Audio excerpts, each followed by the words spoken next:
मेरी वजह से मेरे पापा इस दुनिया में नहीं है। उनकी मौत की जिम्मेदार मैं ही हूँ। पुलिस में कंप्लेन करवाई? कुछ पता चला? वो लड़का आपको मिला कहाँ था? हमने एक वेबसाइट पर लक्ष्मी की प्रोफाइल डाली थी, वहां से रिप्लाई आया, सब कुछ सही था। हमें लग रहा था कि इतना नेक लड़का मिल गया। किस्मत है हमारी, ना दहेज मांग रहा है ना कुछ। इंजीनियर है, अच्छे पैसे कमाता है, और क्या चाहिए हमें। ये तो इतना भरोसा करने लगे थे कि वो 25 लाख रुपए उसको देते वक्त एक बार भी सोचा नहीं इन्होंने। जब मालूम पड़ा कि वो सारे पैसे लेकर वो भाग गया, तो इनसे सहा नहीं कर। संभालिए अपने आप को। हर माँ बाप की इच्छा होती है कि जब उनकी बेटी घर से विदा होकर अपने ससुराल जाए तो उसे वहां कभी कोई दुख तकलीफ ना हो। हर माँ बाप अपनी बेटी को हमेशा सुखी देखना चाहते हैं, और अपनी इस इच्छा को पूरा करने के लिए उन्हें तलाश होती है अपनी बेटी के लिए एक अच्छे वर की। पहले इस तलाश में दोस्तों और रिश्तेदारों की मदद ली जाती थी, आज इंटरनेट भी इसमें काफी मददगार साबित होता है। लेकिन अपनी इस तलाश को जल्दी खत्म करने के चक्कर में हम कई बार गलती कर बैठते हैं। सिर्फ लड़के की शक्ल सूरत और उसकी हैसियत देखकर फैसला कर लेते हैं। उसका बैकग्राउंड क्या है, घर परिवार कैसा है, संगी साथी कैसे हैं, इन बातों पर ध्यान ही नहीं देते। अपनी बेटी का भविष्य तय करते वक्त की गई लापरवाही का नतीजा कई बार बहुत बुरा हो सकता है। सावधान हो जाइए, कहीं आप भी तो अपनी बेटी का रिश्ता मोहन शर्मा उर्फ आदित्य जैसे किसी लड़के से नहीं कर रहे हैं। आदित्य पिछले 3 साल में कई बार ये कांड कर चुका था।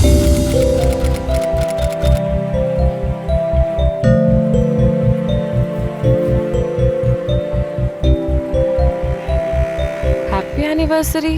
तुम भूल सकती हो लेकिन मैं नहीं भूल सकता। मतलब? याद करो हम लोग कब मिले थे।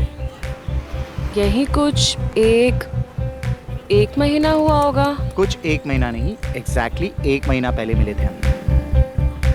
एंड यू नो, तुमने मुझे देखकर पहचाना भी नहीं था। मुझे खुद आकर अपने आप को इंट्रोड्यूस करना पड़ा था, लेकिन मैं तुम्हें देखते ही पहचान गया था कि तुम ही ममता हो, और मुझे तुम्हारे साथ ही अपनी सारी जिंदगी बितानी है। Thanks Mamta for coming into my life. पिछले 1 महीने से ऐसा लग रहा है जैसे कि मैं जिंदा हूँ। जिंदगी मुझे छू कर जा रही है, and that is all because of you. ऐसे हाथ पकड़ने से काम नहीं चलेगा। मतलब? शादी ममता। अब जब हमारा प्यार इतना आगे बढ़ चुका है तो नेक्स्ट स्टेप क्या है? मैरिज। आदि, तुम जानते हो मैं कब से इस दिन का वेट कर रही थी। Thank you so much. तुम फिक्र मत करो, मैंने सारा प्लान तैयार कर लिया है।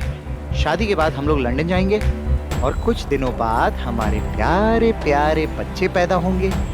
Oh darling, you're such a sweetheart, you know. सब लोग देख रहे हैं तुम ये क्या कर रहे हो।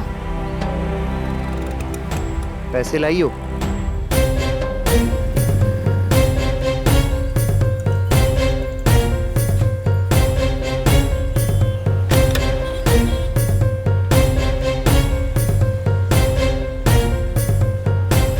अच्छा आदि, अब मैं चलती हूँ, तुम मुझे फोन करना। Yeah, sure, definitely. Bye. Bye.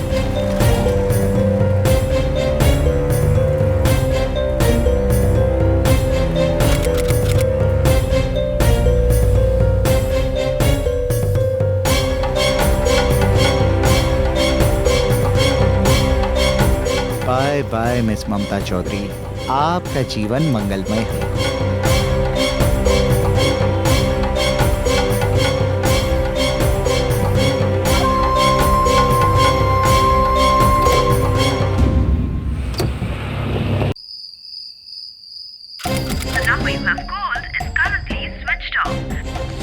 Aditya का फोन क्यों नहीं लग रहा? हे भगवान, वो किसी मुसीबत में ना हो बस। क्या हुआ? तू इतनी परेशान क्यों है? माँ, मैं कब से आदित्य का फोन ट्राई कर रही हूँ, उसका फोन स्विच ऑफ आ रहा है। कुछ कहकर गया था आने के लिए? हाँ माँ, वो 2 घंटे पहले आने वाला था, अब तक नहीं आया। ये भी तो हो सकता है कि उससे कुछ काम पड़ गया हो, आ जाएगा। माँ, अगर काम होता तो वो फोन स्विच ऑफ थोड़ी ना करता अपना। और सारा का सारा कैश आदित्य के पास ही है। मुझे तो ये टेंशन हो रही है कि उसको कुछ हो ना गया हो। शुभ शुभ बोला कर। ये भी तो हो सकता है कि उसके फोन की बैटरी खत्म हो गई हो, इसलिए स्विच ऑफ जा रहा हो। तू परेशान मत हो, 1 आध घंटा वेट कर ले, और तब तक भी नहीं आए तो होटल में जाके पता कर लेना। इस तरह छोटी छोटी बातों पर परेशान मत हुआ कर। चल, मैं खाना लगाती हूँ, खाना खा ले, हो सकता है तब तक आ जाए वो। ठीक है?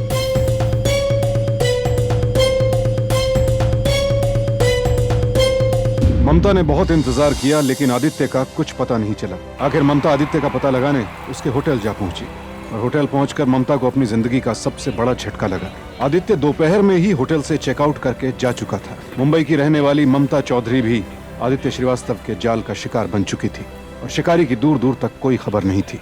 आखिर आदित्य श्रीवास्तव अपने मंसूबों में हर बार कामयाब हो क्यों रहा था? जवाब बहुत सीधा है। कमाल है। आखिर कैसे मैडम? आप पढ़ी लिखी हैं, मल्टीनेशनल कंपनी में इतनी बड़ी पोस्ट पे जॉब करती हैं, फिर इस चीटर आदमी के चक्कर में कैसे पड़ गई? भाई, आप लोगों को तो कम से कम अच्छे और बुरे आदमी की समझ होनी चाहिए। इंस्पेक्टर साहब, इसकी कोई गलती नहीं है। असल में मैंने ही इसके ऊपर शादी के लिए प्रेशर डाला था। असल में ये मेरी इकलौती बेटी है, और बदकिस्मती से इसकी पहली शादी कुछ ही महीनों में टूट गई, और उसके बाद इसने अकेला रहने का निश्चय कर लिया। लेकिन पिछले कुछ महीनों से मैं बहुत बीमार चल रही हूँ। मुझे नहीं पता कि मैं कितने दिनों तक और जिंदा रहूंगी। फिर मुझे लगा कि मेरे बाद तो ये अकेली पड़ जाएगी, क्या होगा इसका। इसीलिए मैं चाहती थी कि ये शादी कर ले, कम से कम कोई सहारा तो हो। लेकिन उसका नतीजा ये निकला कि वो धोखेबाज इंसान हमें मिला और हमारा सब कुछ लेकर चला गया। बर्बाद हो गए हम लोग। चुप हो जाओ। ये आदमी कहाँ मिला? मैट्रिमोनियल वेबसाइट पे। मम्मी के कहने पर मैंने एक मैट्रिमोनियल वेबसाइट पर अपनी प्रोफाइल बनाई थी। उसी के थ्रू मुझे शादी के प्रपोजल्स आने लगे। आदित्य ने भी मुझे उसी प्रोफाइल पर मैसेज किया था। मैंने देखी थी उसकी प्रोफाइल और मुझे सब ठीक लगा था। उसकी प्रोफाइल में लिखा था कि वो लंदन में रहता है और वहीं की एक एयरलाइन में पायलट है। उसकी प्रोफाइल में ये भी लिखा था कि वो मुंबई आया हुआ है शादी के लिए एक अच्छी इंडियन लड़की की तलाश में। उसने मुझे मैसेज किया, मिलने के लिए बोला, और हम पवई के एक कैफे में मिले। इंसान को हमेशा अपनी मर्जी का काम करना चाहिए, वरना उसका काम कच्चा होता है। अब मैं चाहता था कि मैं पायलट बनूं, लेकिन डैड चाहते थे कि मैं इंडियन फॉरेन सर्विस ज्वाइन करूं। अगर गलती से मैंने उनकी बात मान ली होती तो आज मैं दुनिया का सबसे घटिया ऑफिसर होता। यस, क्योंकि मेरा मन तो हवा में उड़ता रहता और कोने में कई फाइल्स पड़ी सड़ती रहती, और एक दिन ऐसा आता कि सरकार मुझे बाइज्जत नौकरी से बर्खास्त कर देती। आज मैं एक पायलट हूँ और बहुत खुश हूँ, क्योंकि बचपन से मेरा यही सपना था। जब स्कूल में फैंसी ड्रेस का कंपटीशन होता था तब मैं हमेशा पायलट की यूनिफॉर्म पहनता था, कागज के जहाज उड़ाया करता था, और आज मैंने अपने सपने को पूरा किया है। You know, सपने तो हर कोई देखता है। आधे लोग तो अपने सपने देखकर भूल भी जाते हैं, लेकिन आपने अपने बचपन के सपने को पूरा किया। That's really nice. Thanks. You're welcome. अच्छा, आपकी फैमिली वहीं लंदन में रहती है? यस, मेरी फैमिली लंदन में रहती है, लेकिन अगर आप चाहें तो मैं आपको अभी उनसे मिला सकता हूँ। मैं कुछ समझी नहीं। 1 second. I'll show you. Now you see, ये जो है मेरी मॉम। पहली मुलाकात में ही आदित्य ने ममता पर अपना जादू चला दिया। कुछ दिनों तक उनकी मुलाकातें जारी रही। ममता पूरी तरह आदित्य के काबू में आ चुकी थी, और जल्द ही ममता ने आदित्य को अपने घर भी बुला लिया। अगर तुझे पसंद है तो मुझे कोई एतराज नहीं है। आदित्य बेटा, मेरी बच्ची का हमेशा अच्छे से ध्यान रखना। मम्मी जी, आप बिल्कुल चिंता मत करिए, मैं खुद से ज्यादा इसका ख्याल रखूंगा। कोशिश करूंगा कि इसकी लाइफ में कोई दुख, कोई तकलीफ ना हो। आप बस अपनी सेहत का ध्यान रखिए। मेरा क्या है, मेरी तबीयत तो दिन ब दिन बिगड़ती जा रही है। इसलिए मैं चाहती हूँ कि तुम दोनों की जल्द से जल्द शादी हो जाए। लेकिन तुम लोगों की भी जिंदगी का सवाल है, इसलिए मैं चाहती हूँ कि तुम लोग थोड़ा सा समय लो, दोनों अच्छे से सोच विचार कर लो, और जब समझ में आ जाए तो मुझे बता देना। मैं तुम दोनों की शादी करवा दूंगी। अच्छा, तुम लोग आराम से बैठ के बातें कर लो। मेरी तबीयत ठीक नहीं है, मैं अंदर जाके आराम करती हूँ। खुश रहो बेटा, इसको खाना खाए बगैर नहीं जाने देना। जी मम्मी।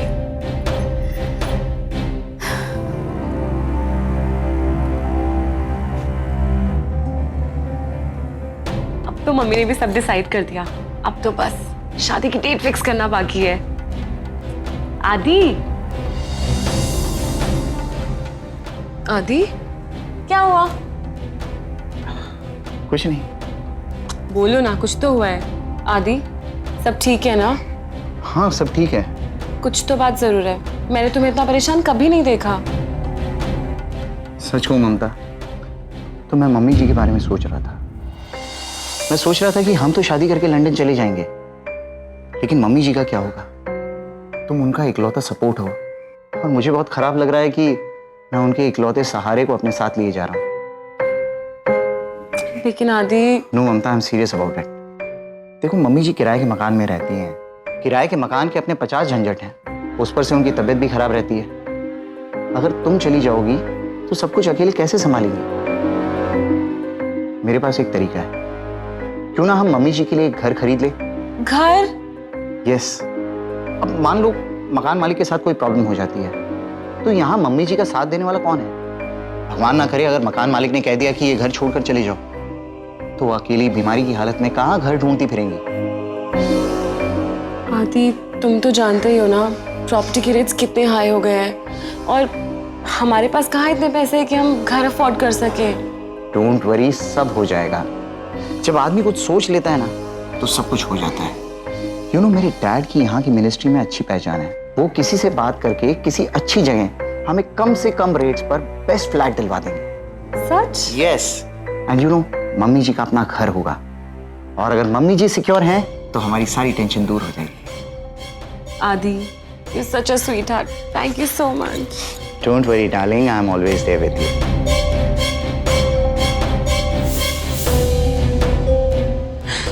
मैं तो ये सोचकर बहुत खुश थी कि मैं एक ऐसे लड़के के साथ शादी करने वाली हूँ जो मेरे साथ साथ मेरी फैमिली के बारे में भी इतना सोचता है। पर मुझे क्या पता था वो ये सब अपना प्लान पूरा करने के लिए कर रहा है। अगले दिन हम मिले और उसने मुझसे कहा, मैं सैंपल फ्लैट देख आया हूँ, everything is perfect and the best part is कि फ्लैट बांद्रा में है। बांद्रा? आदि, तुम तो जानते हो ना बांद्रा में कितना महंगा होगा। दूसरों के लिए महंगा होगा, लेकिन हमारे लिए नहीं है। मैंने तुमसे कहा ना कि मेरे डैड के मिनिस्ट्री में अच्छे कॉन्टैक्ट्स हैं, तो उन्होंने अपने फ्रेंड से बात की और उस फ्रेंड ने आगे बिल्डर से बात की, और ये 1 करोड़ से भी ज्यादा की कीमत का फ्लैट हमें सिर्फ 50 लाख रुपए में मिल रहा है। आदि, लेकिन इतने साल काम करने के बाद भी मेरी सैलरी में से मैं कुछ 20 लाख के करीब ही सेव कर पाई हूँ। मेरी तो ये समझ में नहीं आता है ममता कि तुम हर जिम्मेदारी अपने ऊपर क्यों लेना चाहती हो। तुम 20 लाख रुपए का इंतजाम करो, बाकी के 30 लाख मेरे डैडी मुझे दे देंगे, उन्हें कोई फर्क नहीं पड़ेगा। थैंक यू आदि, थैंक यू सो मच। आपकी स्टेटमेंट हमने लिख ली है, आप यहाँ एक साइन कर दीजिए।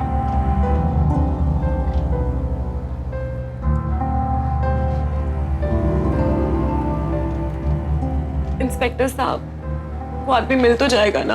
आप चिंता मत कीजिए, हम पूरी ताकत लगा देंगे उस चीटर को ढूंढने में। तो आप लोग घर जाइए, जैसे उसकी कोई खबर मिलती है हम आपको बुला लेंगे। Thank you sir. इन्वेस्टिगेशन के दौरान पुलिस को पता चला कि ममता अकेली नहीं थी।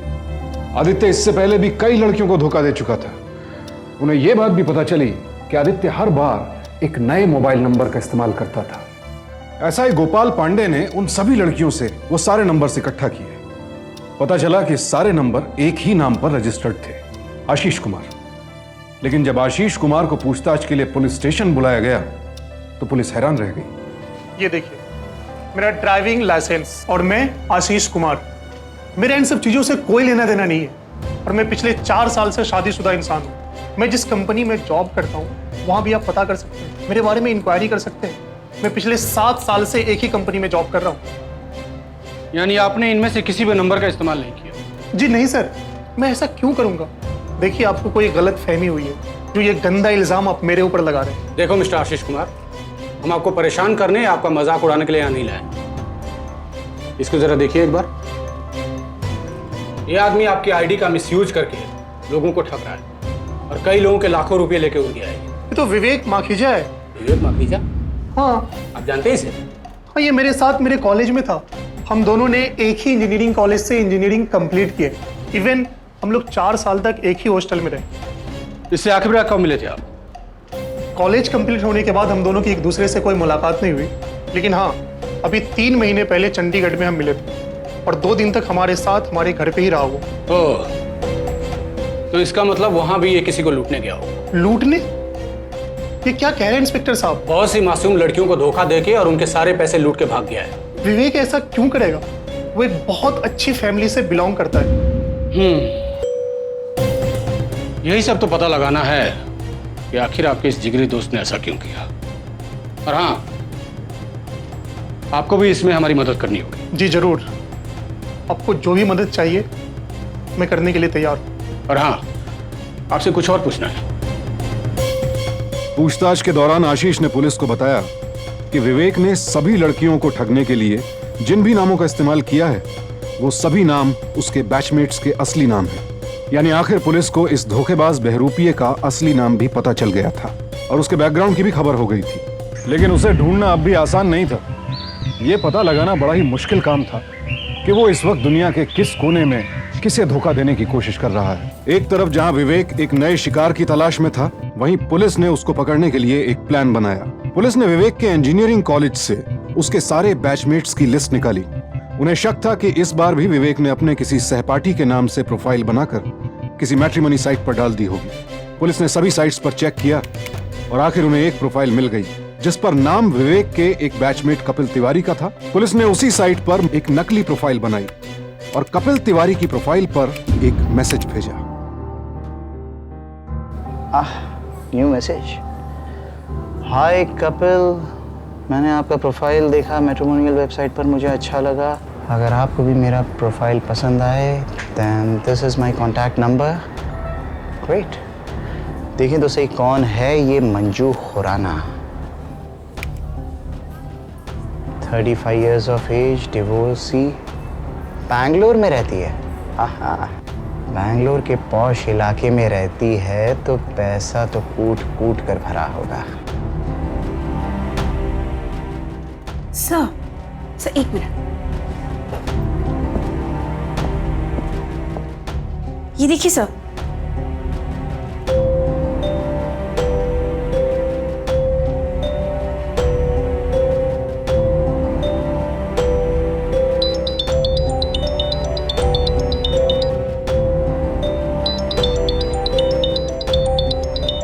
सर, ये तो उसी का फोन है। मतलब फंस गया बकरा। फोन उठाओ। और हाँ, जैसा मैंने कहा था वैसे ही बात करना। Yes sir. Hello. Hello miss Manju. जी, मंजू बात कर रही हूँ।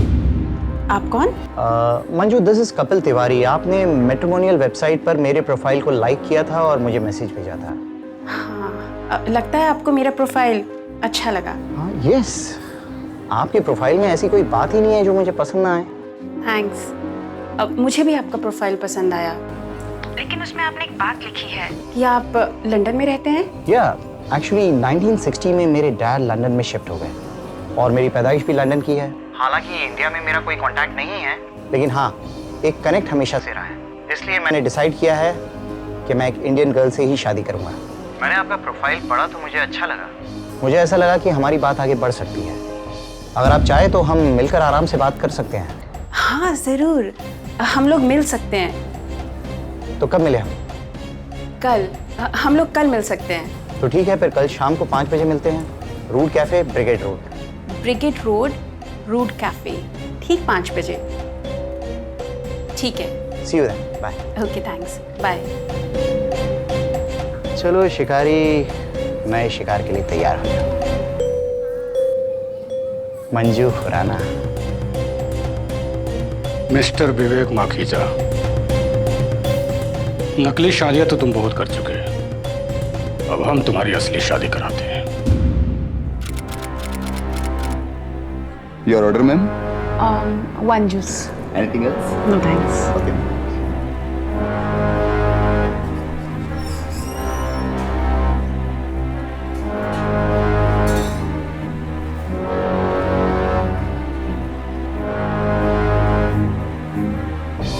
Thanks. Welcome.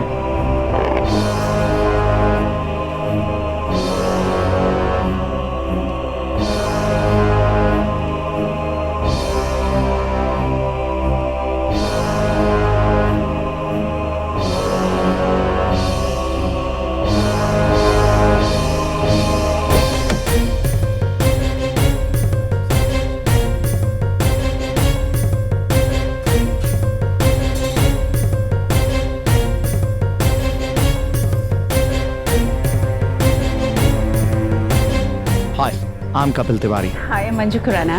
I'm very sorry for being late. Actually, London से बहुत important call आ गया था, which I could not avoid. Okay, it's all right. तो बताइए, क्या लेंगे आप? Something cold. Waiter? One juice for me, orange. And what would you like to have? Same, orange juice. 2 orange juice. Thank you very much. और आप बताइए। अब आपको यहाँ गर्मी में रहने की आदत डालनी चाहिए mister Kapil Tiwari ji. Oh sorry, मैं मिस्टर विवेक माखीजा जी, क्योंकि यहाँ इंडिया में बहुत गर्मी है और अब आपको यहाँ लंबा टाइम बिताना है, वो भी जेल में। आप कौन है? कौन है आप? ओह सॉरी, मैंने आपको मेरा इंट्रोडक्शन तो दिया ही नहीं। मैं इंस्पेक्टर गोपाल पांडे, और अभी जिस लड़की के साथ आप शादी के झूठे मंसूबे बना रहे थे, ये हैं साई मंजू खुराना। इतना इंट्रो काफी है, कुछ और दूं? अरे रे, कहाँ चले माखीजा जी? नकली शादियां तो बहुत प्लान कर लिया आपने, अब हम आपको आपका असली ससुराल दिखाते हैं। जरा भी भागने की कोशिश की ना तो इतना मारूंगा तो फिर किसी लड़की के साथ नकली तो क्या, असली शादी के लायक भी नहीं बचेगा। शेखावत जी साहब, ले चल इसको। चल, चल। आखिरकार विवेक मखीजा पुलिस की हिरासत में था, लेकिन पुलिस की गिरफ्त में आने से पहले उसने एक के बाद एक कई लड़कियों को धोखा दिया। विवेक ने अपने मंसूबों को पूरा करने के लिए हमेशा इंटरनेट का सहारा लिया। उसने हर वेबसाइट पर अपने बारे में झूठों के पुलिंदे गढ़े और फिर अपनी चिकनी चुपड़ी बातों में फंसाकर कभी किसी का शक अपने ऊपर नहीं होने दिया। उसने अपने इरादों को पूरा करने के लिए इंटरनेट का गलत इस्तेमाल किया, लेकिन विवेक ऐसा अकेला आदमी नहीं है। आज इंटरनेट की वजह से हमारी जिंदगी बेहद आसान हो गई, लेकिन इंटरनेट का गलत इस्तेमाल करना भी उतना ही आसान है, क्योंकि आप इंटरनेट पर बस वही देख सकते हैं जो सामने वाला आपको दिखाना चाहता है। वो अपना सच बड़ी आसानी से तोड़ मरोड़ कर आपके सामने पेश कर सकता है। सावधान रहिए, सिर्फ इंटरनेट पर की गई बातचीत और मुलाकातों के जरिए किसी को अपना सच्चा दोस्त या प्रेमी समझने की गलती कभी मत कीजिए। इंटरनेट की इस वर्चुअल दुनिया में न जाने और कितने विवेक अभी खुले घूम रहे हैं। अगर एक सुरक्षित समाज बनाना है तो हम सबको सावधान रहने की जरूरत है। कल आपसे फिर मुलाकात होगी एक और नई कहानी, एक और नई सीख के साथ, और आप हमेशा रहिए सावधान इंडिया।